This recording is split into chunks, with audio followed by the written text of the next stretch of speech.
ఏమన్నాడు పౌలు గారు? ఏ విధము చేతనైనా మృతులలో నుండి నాకు పునరుత్థానం కలగాలి. ప్రభు అయిన యేసును సిలువకు వేశారు. ఆయనేమో అంటున్నాడు, అయ్యా నీవెవరు అన్నప్పుడు, నేను ప్రభువును, నీ హింసించుచున్న యేసును.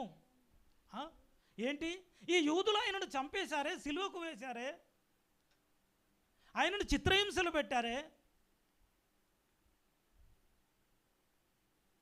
ఆ సిలువ దృశ్యం ఆయన కనబడుతుంది. ఆయనను చంపేశారే, మరి ఆయనేమో నాకు ప్రత్యక్షమై నాకు చెబుతున్నాడు అన్నప్పుడు, ఇదిగో ఈ మాట ఆయన అంటా ఉన్నాడు, క్రీస్తు పునరుత్థానుడయ్యాడు. ఏ విధము చేతనైనా నేను కూడా ఏమవ్వాలని ఆయన ఇష్టపడుతున్నాడు, కోరుకుంటున్నాడు.